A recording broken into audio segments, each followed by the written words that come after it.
अस्सलाम वालेकुम dear student, कैसे हैं आप सब। उम्मीद है कि आप सब खैरियत से होंगे। Welcome to my YouTube channel. आज हमने एक न्यू बुक के बारे में जो है वो स्टडी करना है, डिस्कस करना है, जिसका नाम है डिस्क्रीट मैथ। इसका लेक्चर नंबर हमने 1 स्टार्ट करना है। डिस्क्रीट मैथ के अंदर कौन कौन से टॉपिक्स हैं उसको इंशाल्लाह हम अच्छी तरह से डिटेल के साथ जो है वो पढ़ेंगे। और ये तकरीबन अब सारे सब्जेक्ट्स के लिए अलाउ कर दी गई है। बीएस लेवल में सारे तकरीबन सारे सब्जेक्टों के अंदर। तो इसलिए मैंने सोचा कि सबसे पहले इसी के ऊपर जो है हम वीडियो जो है वो बनाते हैं और इसके लेक्चर जो है जितने भी हैं वो सारे डिस्कस करते हैं। तो वीडियो स्टार्ट करने से पहले आप सबसे मेरी ये गुजारिश है कि आप सब मेरे इस चैनल को लाजमी सब्सक्राइब करें, जिसका नाम मैथ पॉइंटर्स है, ताकि मेरी आने वाली जो वीडियो है आप तक बर वक्त पहुँच सके। तो चलते हैं जी अपनी वीडियो की तरफ। तो सबसे पहले जी मेरे पास डिस्क्रीट मैथ और उसका लेक्चर नंबर 1 है। और लेक्चर नंबर 1 में हमने सबसे पहले जो है आपको बेसिक चीज़ें जो है बेसिक आपके पास वो आपको आनी चाहिए। तो मैं आपको बेसिक चीज़ों से ही इंशाल्लाह स्टार्ट करवाऊंगा। तो बेसिक चीज़ें जो हैं वो सबसे पहले ये है कि आपको सेट, इसका जो टॉपिक पहला नंबर से टॉपिक है वो सेट है जी। सबसे पहले मेरे पास है जी सेट। तो आपको सेट आपने 9th और 10th क्लास में तो ज़रूर पढ़े होंगे, ठीक है। तो वही सेट इंशाल्लाह यहाँ पे हमने डिस्कस करने हैं।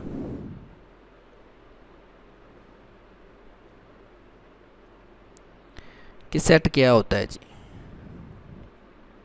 सबसे पहले मैं इसकी आपको डेफिनेशन जो है वो लिख दूँ, फिर आगे जो है हम इंशाल्लाह फर्दर चलते हैं।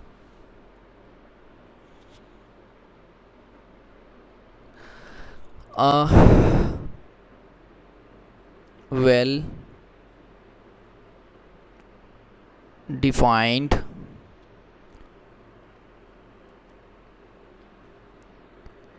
collection of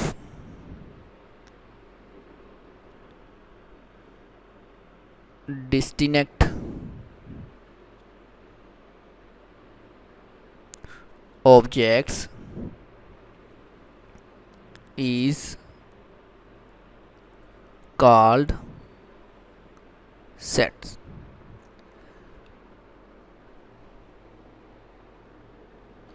ऐसा a well defined collection of distant object, ऐसा किसी चीज़ का मजमूआ या ग्रुप या एलिमेंट का नंबर्स का आप कह सकते हैं कि मजमूआ हो जिसके अंदर हर एलिमेंट या हर नंबर जो है वो अपनी अलग पहचान रखता हो। हर एलिमेंट, हर मेंबर किसी के साथ वो मैच ना होता हो। इसलिए मैंने यहाँ पे आपको लिखा डिस्टिनेक्ट। डिस्टिनेक्ट का मतलब होता है जी डिफरेंट, कि हर एलिमेंट या हर जो मेंबर्स है, ये जो भी ग्रुप का जो मेंबर है या उस मजमूए का मेंबर है, वो एक दूसरे से मुख्तलिफ होने चाहिए, ठीक। और वो वेल डिफाइंड भी होने चाहिए, ठीक है, तब वो जाके सेट कहलाता है। आगे मैं एक डेफिनेशन लिख देता हूँ आपको। ए, बस ऑब्जेक्ट क्या होता है ये वाला ऑब्जेक्ट मैं बताने लगा कि ऑब्जेक्ट जो है वो क्या है, ठीक है। कि ऑब्जेक्ट जो सेट के अंदर जो एलिमेंट्स और मेंबर्स होते हैं वो हमारे ऑब्जेक्ट कहलाते हैं।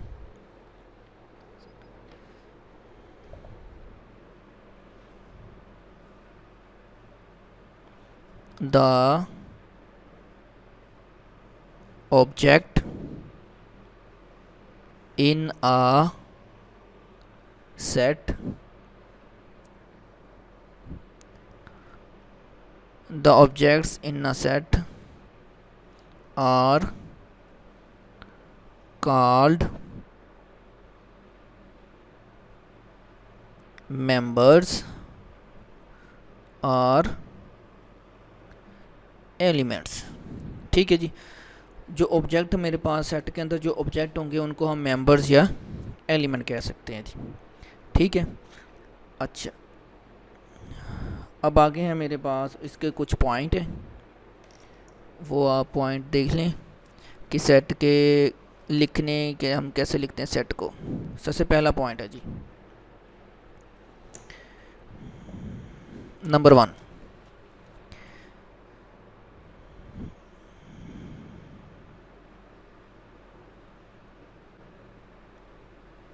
Capital letter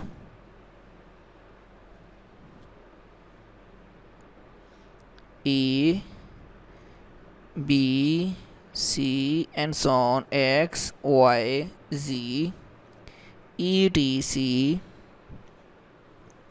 are generally used as name of sets।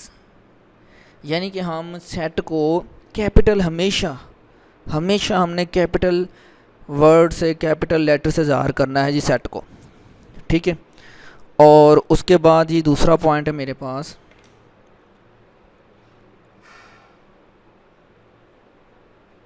दूसरा पॉइंट क्या है जी मेरे पास, दूसरा पॉइंट मेरे पास ये है small letters A, B, C, X, Y, Z, etc are used as members of sets। यानी कि हम जो छोटे लेटर्स हैं छोटी A, B, C and so on XYZ, तो वो हम मेंबर्स यूज़ करेंगे सेट के, ठीक है। ये दो पॉइंट आपने अच्छी तरह से याद रखनी है कि कैपिटल लेटर जब हमने यूज़ करना है वो सेट के लिए यूज़ करना है, और छोटे जो लेटर होंगे हमारे पास, स्मॉल लेटर जो होंगे, वो हमने सेट के मेंबर्स के लिए यूज़ करना है, सेट के मेंबर्स के लिए यूज़ किया करेंगे हम, ठीक है जी। आगे है जी मेरे पास सेट को हम कितने तरीक़ों से लिख सकते हैं जी, इसके कितनी टाइप्स हैं सेट को लिखने की, तो अब आगे मैं वो डिस्कस करता हूँ जी। सबसे पहले तो हम इसकी टाइप्स वगैरह जो है वो डिस्कस करते हैं, ठीक है जी। Type,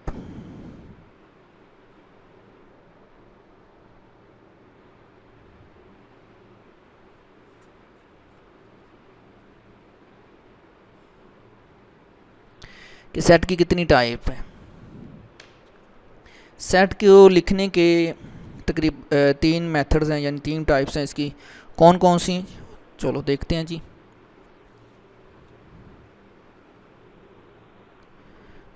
there are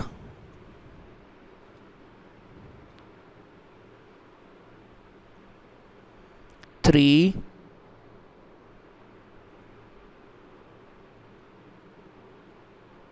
different types or are ways or are method of describing a set. यानी कि आप टाइप्स भी कह सकते हैं, वेज भी कह सकते हैं, मेथड भी कह सकते हैं कि टाइप्स को लिखने के सेट को लिखने के कितने मेथड्स हैं, कितने वेज हैं, या कितनी टाइप्स हैं जी। तो कौन कौन सी हैं जी। नंबर 1 पे है मेरे पास, नंबर 1 पे जी मेरे पास डिस्क्रिप्टिव मेथड।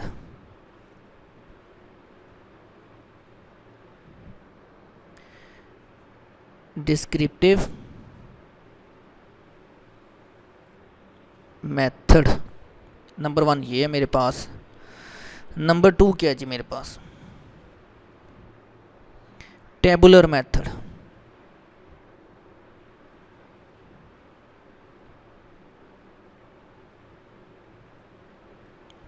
ठीक, उसके बाद आया था जी मेरे पास नंबर 3। नंबर 3 कौन सी है जी, सेट बुल्डर मेथड।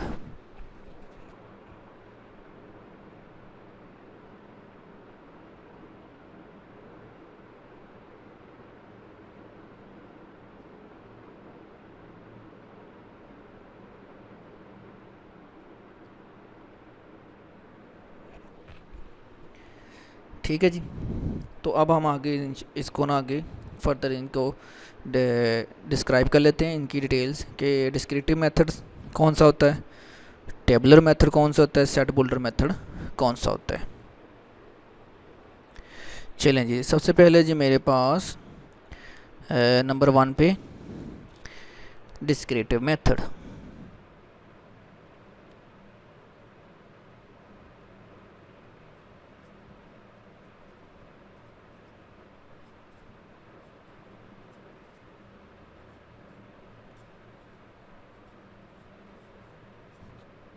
कि डिस्क्रिप्टिव मेथड क्या होता है जी?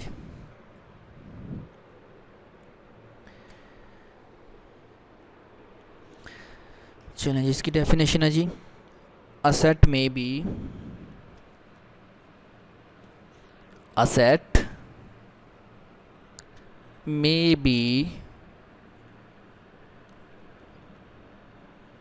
described in वर्ड्स, यानी कि हम सेट को वर्ड्स के अंदर भी लिख सकते हैं जी। फॉर एग्जाम्पल के तौर पे मैं सेट ऑफ जो इंग्लिश के अल्फ़ाबेट्स वावल्स हैं उनको लिखूंगा जी। वो कैसे लिखते हैं जी? The set of all vowels of English alphabets. ठीक है, तो ये मेरी डिस्क्रिप्टिव मेथड है, यानी कि हम सेट को डिस्क्राइब कर सकते हैं इन वर्ड्स में। तो ये मैंने वर्ड्स के अंदर सेट को लिखा है, the set of all vowels of English alphabet, यानी कि इसके अंदर ऑल वावल्स भी आ गए इंग्लिश अल्फ़ाबेट के, और वो सेट जो है वो डिस्क्राइब भी कर दिया। नंबर 2 पे जी मेरे पास टेबुलर मेथड। नंबर 2 है जी मेरे पास tabular method.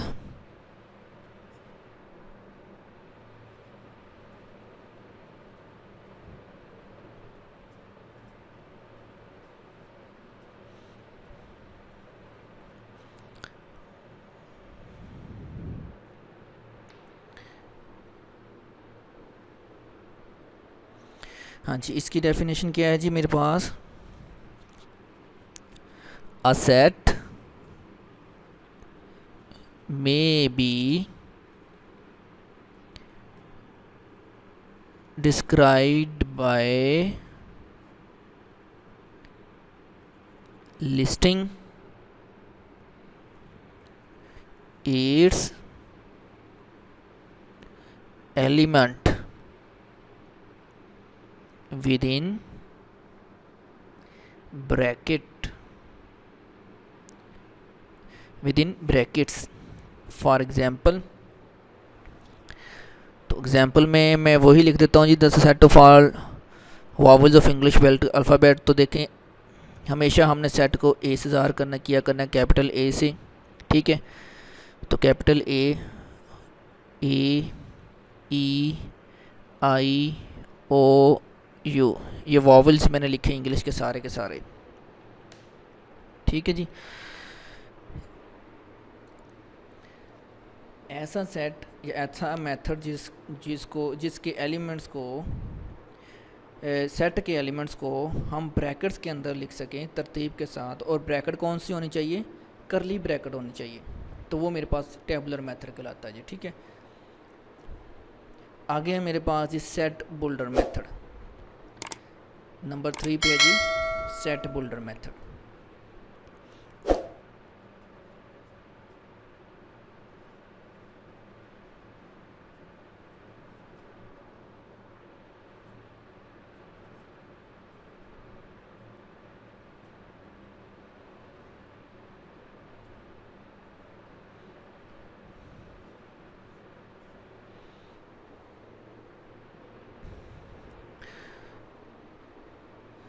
Set builder method हमें क्या कहता है कि आप सेट को नोटेशन फॉर्म में भी लिख सकते हैं। नोटेशन के अंदर हम क्या करते हैं, हम एक सैम्बल्स जो है वो यूज़ करते हैं, और वो जो सैम्पल होता है वो सेट के सारे एलिमेंट को मुख्तस करता है। यानी कि हम एक सैम्पल ले लेंगे, उस सैम्पल को हम सेट के सारे एलिमेंट्स के साथ जो है वो मुख्तस कर, यानी कि एक ही सैम्पल जो होगा वो सेट के सारे एलिमेंट्स को ना वो डिफ़ाइन कर रहा होगा। ठीक है, तो वो कैसे डिफाइन कर, मैं आपको उसकी एग्जांपल जो है वो दे देता हूँ। सबसे पहले इसकी डेफिनेशन या थोड़ा सा इसका बता दूँ ड्रिल से लिख के, तो फिर आगे जो है हम चलते हैं।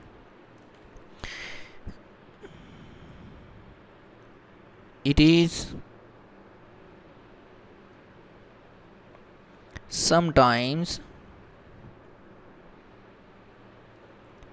more convenient or are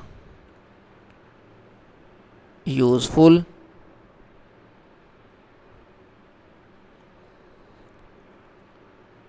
to employ the method of set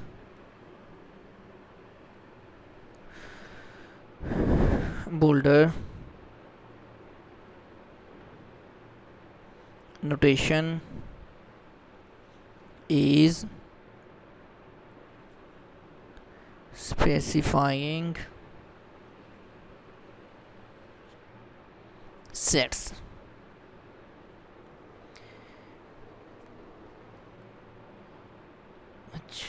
This is done by using a symbol or letter for any arbitrary member of set.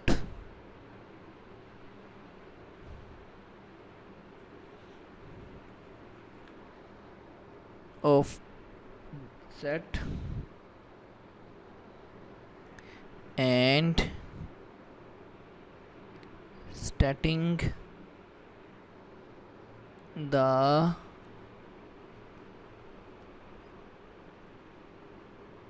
property common to all the members.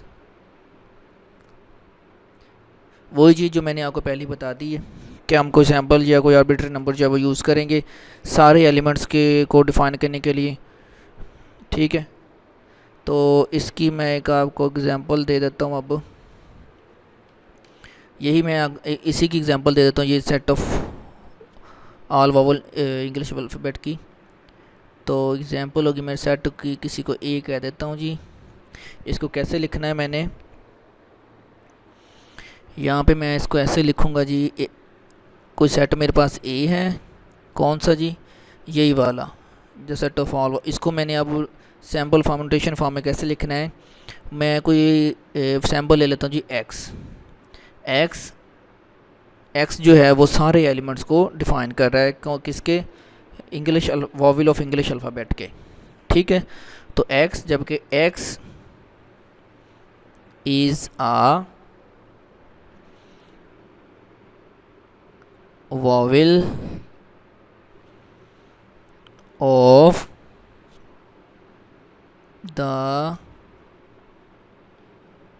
English alphabet।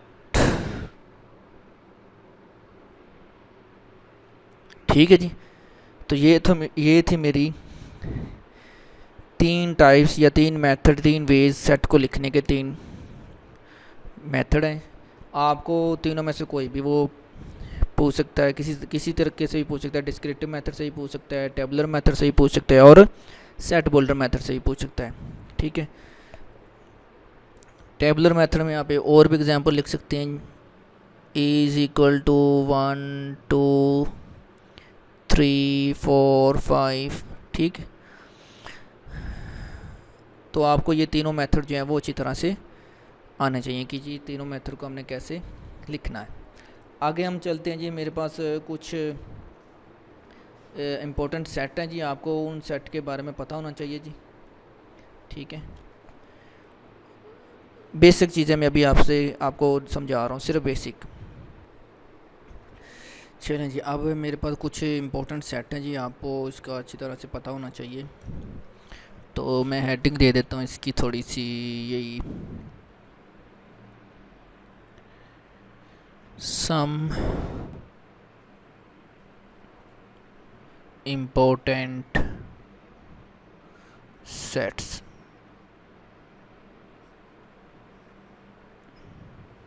कुछ important sets. Number one है जी मेरे पास the set of natural numbers. उसको हम the set of natural number को capital N से ज़ाहिर करते हैं।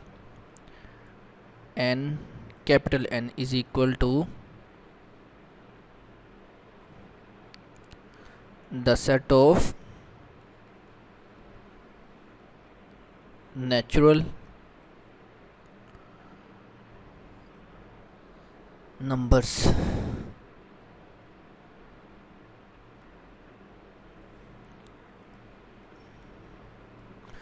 नेचुरल नंबर कहाँ से स्टार्ट होते हैं मेरे पास? 1 2 3 and so on. Number two पे है जी मेरे पास होल नंबर। होल नंबर को हम कैपिटल डब्ल्यू से ज़ाहिर करते हैं जी। The set of whole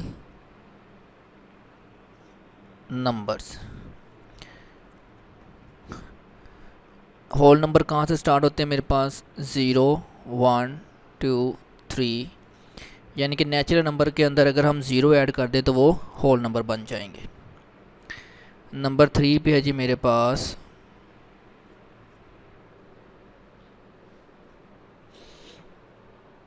integers.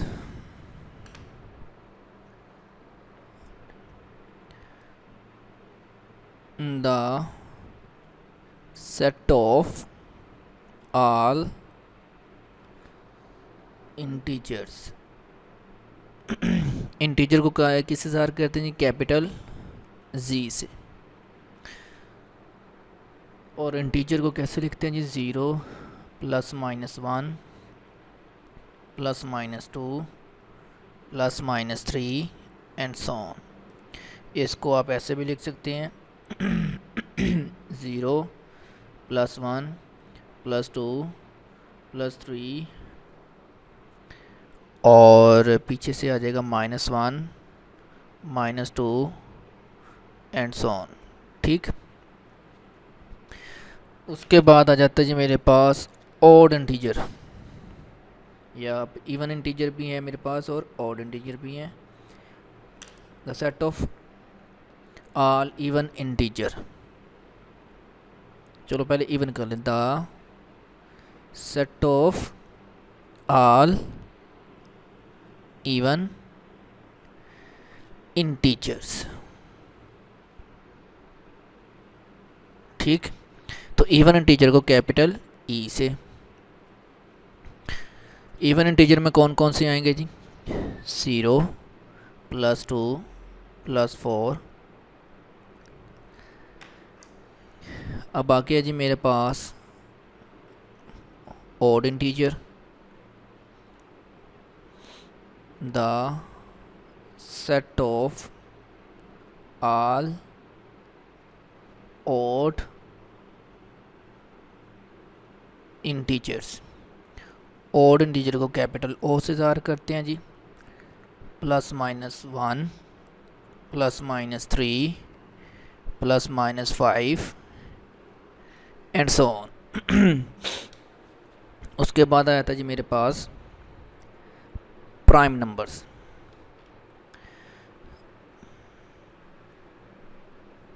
Number 6 क्या है जी मेरे पास?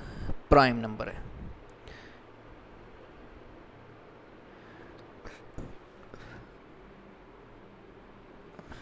यहाँ पे prime number, the set of prime numbers, यानी कि प्राइम नंबर को आप कैपिटल पी से। द सेट ऑफ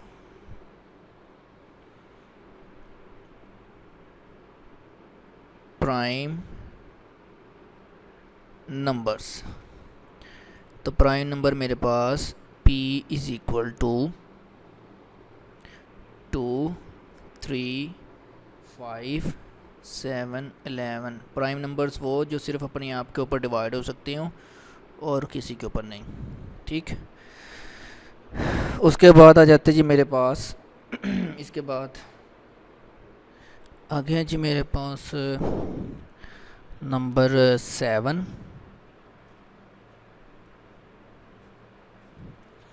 नंबर 7 पे जी the set of all rational numbers.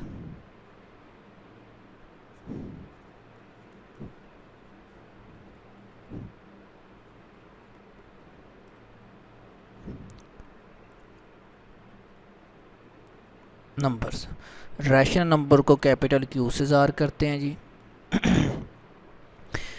और इसमें कौन कौन से होते हैं जी?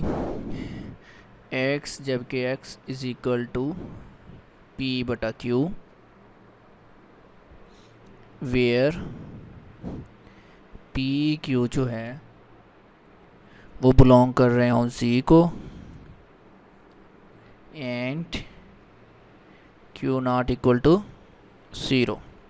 यानी कि रैशनल नंबर्स में p बटा q की फॉर्म में जो नंबर्स होंगे हमारे पास वो आएंगे और वो सारे के सारे इंटीजर्स होने चाहिए।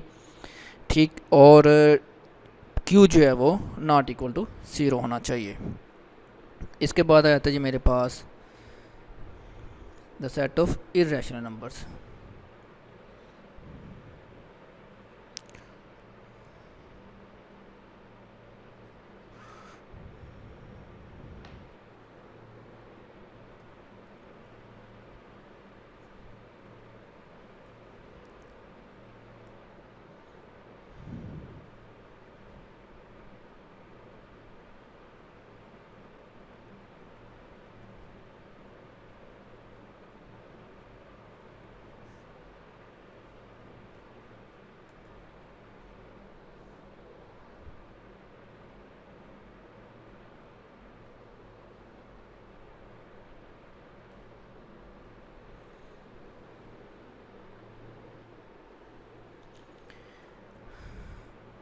where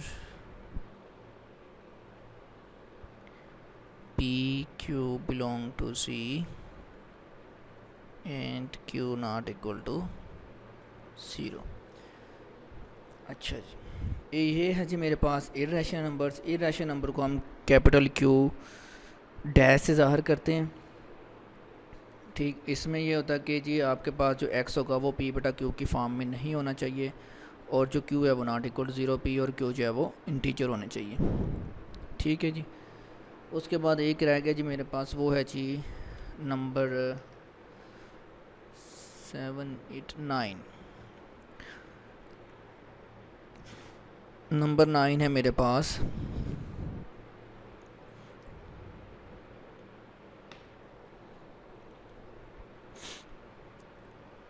the set of all real numbers.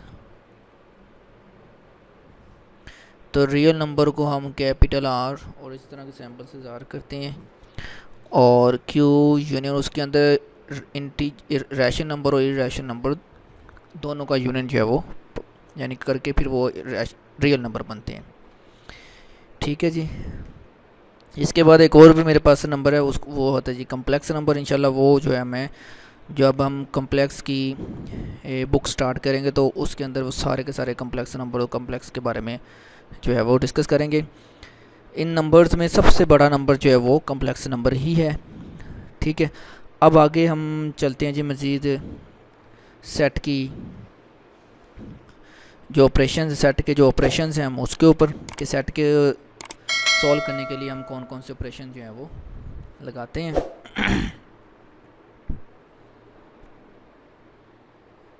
Operation start करने से पहले सबसे पहले उससे पहले जो है हम कुछ सेट्स की जो है ना वो डेफिनेशंस को देख लेते हैं, क्योंकि वो जब तक आपको नहीं आएंगे तो अब तक हमें ऑपरेशंस नहीं आएंगे कि वो तक तो समझ नहीं आएंगे।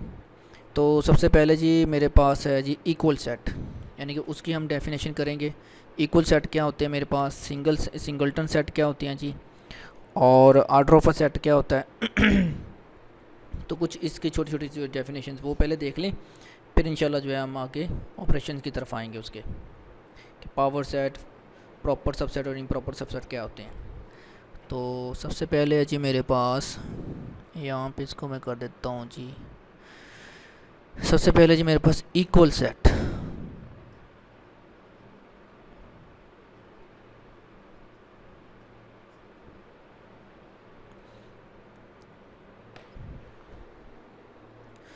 चलें जी, इक्वल सेट क्या होते हैं इसके पहले सबसे हम डेफिनेशन कर लेते हैं जी। Two sets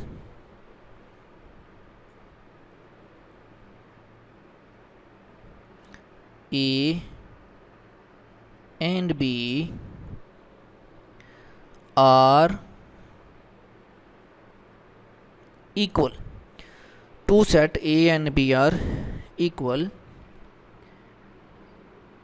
that is A is equal to B। सब पहले मैं डेफिनेशन लिख लूँ फिर आपको समझाता हूँ कि इक्वल सेट का। If and only if and only if को आप शॉर्ट फॉर्म में ऐसे भी लिख सकते हैं जी, ठीक है। आई और दो दफ़ा double F. They have the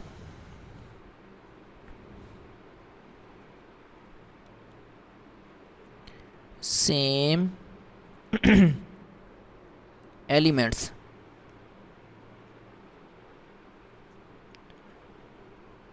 that is if and only if every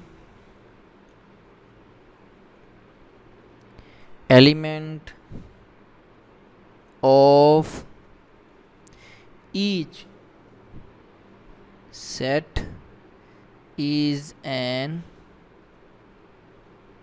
element of the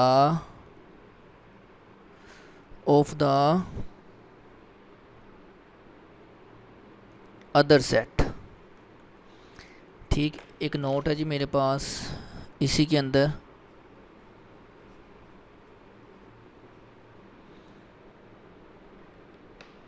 note में क्या है, A and B,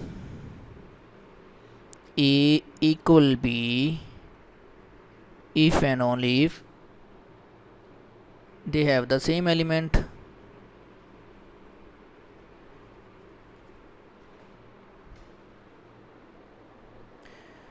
they have the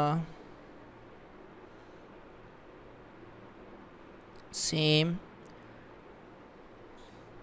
element, means if A is equal to B, they have same elements and if A and B have the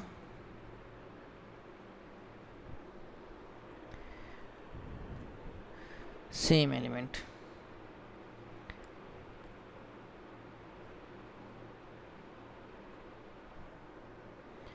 then A is equal to B। यानी कि मेरे पास दो set हैं जी, एक set ए है एक set B है, ठीक। तो ए इक्वल टू बी तब होगा जब ए के सारे एलिमेंट जो हैं वो बी के अंदर मौजूद हों, ठीक है, और बी के सारे एलिमेंट ए के अंदर हों, आगे पीछे वो हो सकते हैं। फॉर एग्ज़ाम्पल मैं कर लेता हूँ, अगर ए इज़ इक्वल टू मेरे पास है 1 2 3, अगर मैं करता हूँ जी आपके पास, अगर ए कर लेता हूँ, फॉर एग्ज़ाम्पल ले लेते हैं जी, ए इज़ इक्वल टू मेरे पास 1 है 2 है और 3 है, और बी मैं ले लेता हूँ 2 1 और 3, ठीक है। तो ये देखें ए के जितने भी एलिमेंट हैं वो सारे बी के अंदर मौजूद हैं। 1 भी है, 2 भी है, 3 भी, और बी के एलिमेंट ए के अंदर ही मौजूद हैं, 1 है, 2 है, 3। लेकिन बी के एलिमेंट जो एक आगे पीछे हैं उसकी यानी उसको इग्नोर, और वो इसका मतलब ये हुआ कि ए जो है वो इक्वल है बी के, यानी कि ए के सारे एलिमेंट बी में और बी के सारे एलिमेंट ए में मौजूद है। तो फिर हम इस सेट को क्या कहेंगे जी, कि ये इक्वल सेट है। आगे है जी मेरे पास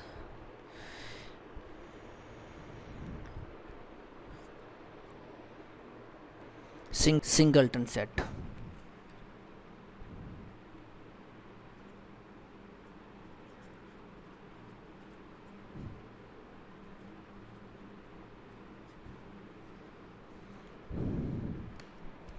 सिंगलटन सेट क्या होता है जी? A set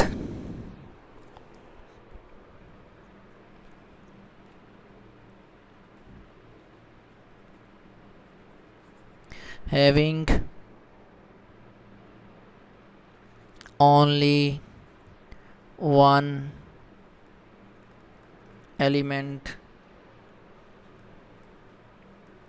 is called singleton set. ऐसा सेट जिसके अंदर सिर्फ एक ही एलिमेंट हो वो मेरे पास सिंगलटन सेट कहलाता है जी। यानी कि मेरे पास कोई सेट ए है, इज इक्वल टू, उसको मैंने एक ही एलिमेंट लिखा 3, तो ये मेरे पास सिंगलटन सेट है। उसके बाद आ जाता है जी मेरे पास नल सेट।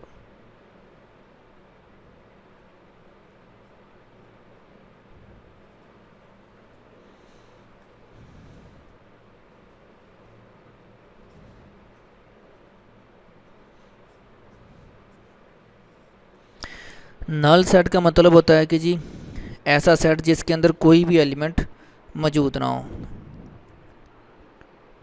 ठीक,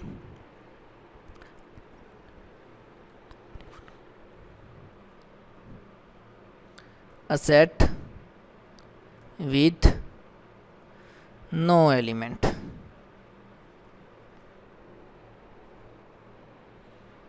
is called null or empty set। For example है जी मेरे पास a इज इक्वल टू ऐसे, दो करली ब्रैकेट लगाई और सेंटर में इसके अंदर कोई भी सेट नहीं। ठीक है, एम्प्टी सेट, खाली सेट।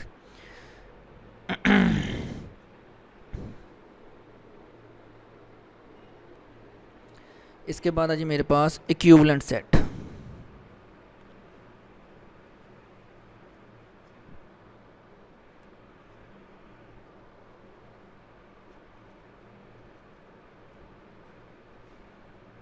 कि इक्विवेलेंट सेट क्या होता है? If the elements of two sets, if the elements of two sets A and B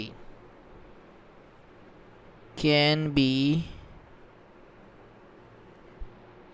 paired in such a way that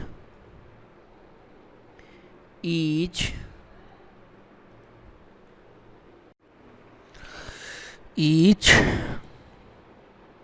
element of A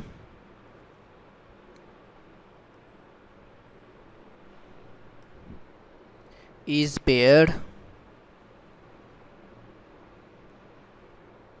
with one and only one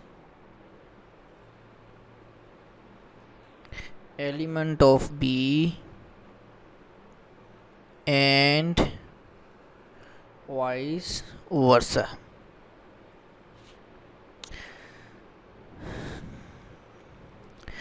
इसकी मैं example आपको दे देता हूँ जी। मेरे पास एक सेट ए है जी,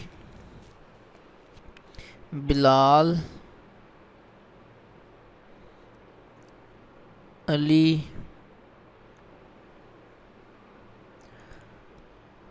असद,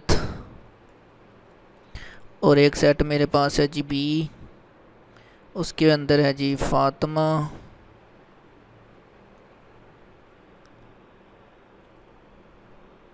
रिमशा, समीना। अब हमने इसको इक्विवेलेंट सेट कैसे बनाना, यानी कि इसका ए का हर एलिमेंट जो है वो बी के किसी ना किसी एक एलिमेंट के साथ जो है वो पेयर बना रहा हो। तो कैसे वो पेयर बनाएगा कि बिलाल, अली और असद, और ये पेयर बनाएंगे ऐसे कि बिलाल का पेयर बन रहा है जी फातिमा,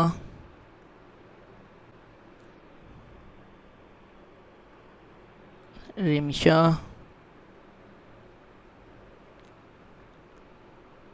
और समीना। ठीक है, अब आप देख सकते हैं कि ए का कोई भी एलिमेंट जो है वो बी के किसी और एलिमेंट के साथ जो पेयर नहीं बना, यानी कि वन एंड ओनली वन। ऊपर डेफिनेशन में मैंने बता दिया है कि ए का हर एलिमेंट सिर्फ एक ही पेयर बनाएगा किसी एक एलिमेंट के साथ बी के। ठीक है, तो ये तो था मेरा जी इक्विवेलेंट सेट।